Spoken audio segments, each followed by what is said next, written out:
Daniel Carter had not bought a new pair of shoes in 4 years. Not because he forgot, not because he was careless, but because every single dollar he earned at the Greystone Steel factory in Cleveland had a name on it before it even hit his bank account. Rent, groceries, electricity, his son's asthma inhaler, and whatever was left, which was never. Much went into a small coffee tin on top of the refrigerator that he simply called Noah's future. He never touched that tin, not even the night the car broke down and he walked 9 miles to work in freezing rain. Not even the month his overtime got cut and he survived on oatmeal and black coffee for 3 weeks straight. That tin was sacred. That tin was the only promise he hadn't broken yet. Daniel had broken a lot of promises in his life. He knew that better than anyone. His wife, Sandra, had left when Noah was barely 4 years old. She hadn't left because she was a cruel woman. She had left because she was completely, utterly exhausted. Exhausted by the debt that never shrank. The silences that grew longer every year. The way Daniel would lie, awake at 2 a.m. staring at the ceiling and calculating numbers that never added up. She had packed a single bag, kissed her sleeping son on the forehead, and driven to her sister's place in Cincinnati. Daniel had stood in the empty doorway and watched her taillights disappear into the dark, and he had told himself, quietly and firmly, that he would be okay. He was not okay, but he kept moving. Because Noah was asleep in the next room, and that boy had done absolutely nothing wrong. And Daniel Carter was not the kind of man who sat down when things got hard. Noah was 7 now. He had his mother's eyes, wide, dark, and always carrying some question too large for a child his age. He had Daniel's stubbornness, which showed up every single morning when he insisted on packing his own backpack and tying his own shoelaces, even when he got the loops uneven. He was a quiet boy, thoughtful in the way that made certain teachers love him deeply and others overlook him completely. He attended Jefferson Elementary School, which was 16 blocks from their apartment on Grover Street, and every morning for the past 3 years, Noah Carter had walked through those school doors in the same navy blue uniform. The same one. It had been new once. Daniel remembered buying it, 2 sets, from a discount bin at a second-hand shop in 2021, $8 apiece. He'd felt genuinely good that day, something close to proud. He had ironed both shirts the night before the first day of school and hung them on the bathroom doorknob like they were something worth displaying. But children grow fast, and old fabric doesn't grow with them. By the second year, the pants were noticeably short and the shirt carried a small tear near the left shoulder where Noah had snagged it on a chain-link fence at the park. Daniel had sewn it shut with the only thread he could find, which was dark brown. It didn't match. Noah had seen it but said nothing. From that morning on, he pulled his backpack strap over that shoulder every single day, like he had decided all on his own to carry that small shame quietly rather than hand it to his father. By the 3rd year, the tear had split open again, wider now, more visible, and the pants had climbed so far up Noah's legs that Daniel had let out the hem completely and ironed a crease so sharp down the center that from a distance it almost looked like a choice, almost. Every morning without fail, Daniel would kneel down in their narrow kitchen, straighten his son's collar with both hands, and look him directly in the eye. "You look sharp, Noah." And Noah would give one serious, composed nod and say, "Okay, Dad." He never once complained. Not about the uniform, not about the shoes with the peeling sole that Daniel had glued back twice, not about the lunches that were always the same because variety cost money they didn't have. And that silence, that quiet, learned acceptance in a 7-year-old boy was the thing that sat heaviest in Daniel's chest at night. A child who stops asking for things has already absorbed a lesson no child should have to learn that young. Daniel had applied for state assistance twice, denied the first time over a paperwork error, placed on a waiting list the second time, a list he was still on. 14 months later, with no update, he had asked his floor manager, Greg, about a pay raise 8 months ago and been told politely that the budget simply didn't allow for it. He worked 46 hours a week in a factory that produced steel beams for buildings and bridges he would never be able to afford any piece of, and he came home every evening to heat up whatever he'd cooked in large batches on Sunday and sit across from Noah at the kitchen table while his son worked through homework. Those 2 hours were the only part of the day when Daniel felt like he was actually present in his own life, rather. than just moving through it. He had no idea that someone had been watching. James Whitfield was 55 years old, the founder and CEO of Whitfield Group, a privately held industrial holding company based in Chicago. He was a man who had spent the better part of 3 decades behind glass-walled boardrooms, tinted car windows, climate-controlled airport terminals, and somewhere around his 54th birthday, he had started to feel it, the distance, the way the world had become something he observed rather than touched. His therapist had suggested, with careful professional neutrality, that he might benefit from spending time outside his usual environments. His oldest friend had been less subtle. James, you've forgotten what people actually look like.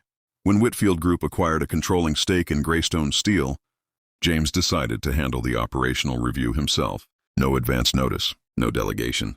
He told his executive assistant, Patricia, to book him a standard hotel room in Cleveland, and he spent 4 days walking the factory floor in a borrowed hard hat. Watching the machinery, yes, but mostly watching the people.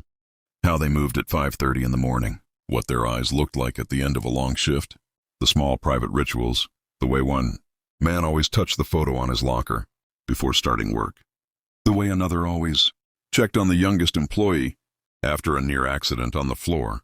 He noticed Daniel Carter on the 3rd day. Nothing dramatic drew his attention. Daniel wasn't the loudest worker or the fastest, but he moved with a particular kind of controlled precision, economical, focused, deliberate, that James recognized immediately as the physical signature of a man carrying something invisible and heavy. James had grown up watching his own father carry that same weight. During the years after the factory closings in Gary, Indiana, he knew the posture the way you know the sound of your own name. He pulled Greg aside that afternoon and asked casually about the man on line 4. Greg told him what he knew. 6 years at Greystone, perfect attendance, not a single disciplinary note in his file. Single father. Kid goes to Jefferson Elementary just down on Archer Street.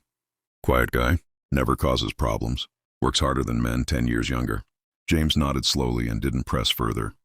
But the following morning, instead of going directly to the factory, he left the hotel early and walked. He took a route that passed Jefferson Elementary just before 8 o'clock, and he stood on the opposite sidewalk with his hands in his coat pockets and watched the morning arrival of children and parents. He almost walked away before they arrived. A man and a boy, moving at a quick pace because the bell was close. The man wore steel-toed work boots and a jacket that had been restitched along one sleeve. The boy carried a backpack that seemed nearly as large as he was. The uniform was navy blue and it had clearly been ironed. The crease in the pants was precise, careful, the kind of careful that takes effort, but it was visibly, undeniably too small. The shirt's shoulder carried a repair in thread that didn't match the fabric. The pants ended well above the ankle. At the school gate, the man knelt down. He straightened the boy's collar with both hands. He said something quiet. The boy gave one serious nod and walked through the gate. Without hesitation and without looking back, the man rose slowly and stood watching the door for a long moment after the boy had gone inside. Then he turned and walked toward the factory, and as he passed through the pale morning light, James Whitfield saw his face clearly.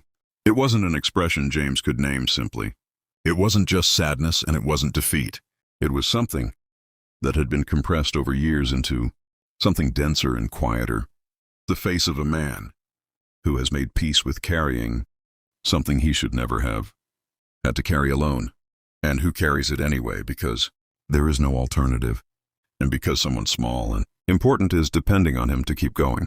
James stood on that sidewalk for several minutes after Daniel had turned the corner. That night he called Patricia. I need you to pull the full HR file on a Daniel Carter at Greystone. Low profile. Don't flag it. And I want information on Jefferson Elementary's student support programs. Whatever assistance infrastructure exists in that district. Patricia had worked for James Whitfield for 13 years. She had learned long ago that when he asked for something quietly, it mattered more than when he announced it loudly. The file confirmed everything and made it worse to sit with. 6 years of strong performance reviews. 1 raise request, denied. 2 assistance applications. 1 rejected on a technicality. 1 still floating unanswered in a government waiting list after over a year. A man doing every single thing correctly and still not getting above water. James made 4 calls before midnight. 1 to his head of human resources. 1 to the regional HR director overseeing Greystone's transition. One to the principal of Jefferson Elementary, a woman named Dr. Angela Moore, who picked up on the second ring and listened without interrupting. The fourth call was to a children's clothing retailer, 2 blocks from his hotel, whose window display he had noticed that afternoon. He did not call Daniel. This was deliberate. James had thought carefully about it. He had seen what public generosity did to a man's face when it arrived without warning and with an audience. His own father had received a charity food basket one Christmas when James was 10 years old, and the way his father had smiled at the neighbors while his jaw went rigid was something James had never forgotten. Dignity was not a luxury. For some men, it was the last structural thing holding everything else upright. James was not going to walk onto that factory floor with a check and a handshake and a story for the company newsletter. Whatever happened would happen quietly, the way real things usually do. 6 days later, Daniel was called into Greg's office at the end of his shift. He sat down in the chair across the desk and held his expression completely still, the way he always did when he was preparing for something he didn't want to receive. Greg pushed a printed letter across the desk without any preamble. "Read it," Greg said. And then after a pause, all of it. It was from Whitfield Group corporate office. Effective the 1st of the following month, Daniel Carter was being appointed to the position of senior floor supervisor, a role that carried a 24% salary increase, a comprehensive benefits package upgrade, and a one-time performance recognition bonus. The language in that section was corporate and deliberately vague, but the dollar amount was not vague at all. It was enough. For the first time in 6 years, it was genuinely enough. Daniel read the letter twice, then a third time. Then he looked up at Greg. "What did I do?" he asked. His voice came out quieter than he intended. Greg leaned back in his chair. "Apparently you did everything right for 6 years, and the right person finally saw it." He paused. "Go home, Daniel." Daniel sat in the factory parking lot for 30 minutes before he could make himself drive. He wasn't sure what he was feeling exactly. It was too large and too sudden to name clearly. Relief was part of it, but it was the particular relief of a man who has been holding his breath for so long that the first real inhale is almost painful. He drove home. He heated up dinner. He sat across from Noah at the kitchen table and watched his son work through a math worksheet with the focused, unhurried seriousness that was entirely his own, and he didn't say anything about the letter yet. He just sat there and let himself be in that kitchen, in that specific ordinary moment, without the wait for once, just for that one evening. The following Saturday morning, Daniel told Noah to put his shoes on. They took the bus to a department store on Euclid Avenue, a real store, not a discount bin, not a second-hand rack. Noah walked the uniform aisle with extraordinary seriousness, touching fabrics, reading tags, checking measurements against his own arm with a focus that made a passing store employees smile quietly and look away. He chose navy blue, as Daniel had expected. His son was nothing if not consistent. At the register, Noah looked up at his father with the careful eyes he'd inherited from his mother. "Dad," he said in a low and serious voice, "these are expensive." Daniel put his hand on the back of his son's neck, something warm and steady, and said, "We're all right now, Noah. We're all right." Noah studied his father's face for a long moment, the way he always did, measuring the truth of it. Children who have learned to read a parent's stress become very accurate readers. Whatever Noah found in his father's face that morning satisfied him, because he turned back to the counter and told the employee with complete composure, "We'll take both sets, please." 3 weeks after James Whitfield returned to Chicago, a private foundation grant was processed and transferred to Jefferson Elementary's Student Welfare Fund, enough to replace uniforms for every child on financial assistance for the next 4 years. Dr. Moore sent a formal thank you letter to the foundation address Patricia had provided. The donor was listed only as a private individual who wished to remain anonymous. James never mentioned it. Not to his board, not to his team, not in any interview. Patricia filed the paperwork, and that was the end of it administratively. But on his last morning in Cleveland, James had gone back one final time. Same sidewalk, same time. Coat collar up against the November cold, hands in his pockets, watching the gate of Jefferson Elementary from across the street. They came at 7:51. Daniel and Noah, walking the 16 blocks the same as always. Same big backpack on the boy's shoulders. Same deliberate pace, same serious expression on Noah's face. But the uniform was new. Completely, visibly, uncomplicatedly new. It fit across the shoulders perfectly. The pants reached all the way down to the tops of Noah's shoes. There was no mismatched thread, no careful ironing over a hidden wound in the fabric, no strap pulled strategically over a shoulder to hide something that shouldn't have needed hiding. At the gate, Daniel knelt down. He reached up to straighten his son's collar, out of pure habit now, because the collar was already perfect, and said whatever it was he always said. Noah gave his customary serious nod. Then something different happened. Just before the school door, Noah stopped. He turned around fully, found his father still kneeling by the gate, and raised his hand in a small, unhurried wave. Not a rushed or self-conscious gesture, a calm one, the wave of a child who feels, for the first time in a long time, that things are steady enough to afford a moment of lightness. Daniel raised his hand in return and held it there, completely still, long after his son had walked through the door, and the door had swung closed behind him. James Whitfield turned away from the sidewalk and walked back to the waiting car. He understood clearly that he had not fixed anything systemic. The machinery that kept men like Daniel Carter invisible, the stalled waiting lists, the denied applications, the raise requests that disappeared into budget meetings, was still running exactly as it always had. One promotion changed one life. It didn't change the structure. He knew that, and he didn't let himself pretend otherwise. But a boy had walked into school in a uniform that fit him, and a man had knelt at a gate in Cleveland, Ohio on a cold November morning, and for the first time in 3 years his hands had reached for a collar that needed nothing fixed. Sometimes the most honest thing a person with power can do is not look away when everyone else has learned to, not to announce it, not to make it a story about themselves, just to see it, just to let being seen be enough to change something small and real in the life of someone who has been doing everything right in the dark for years.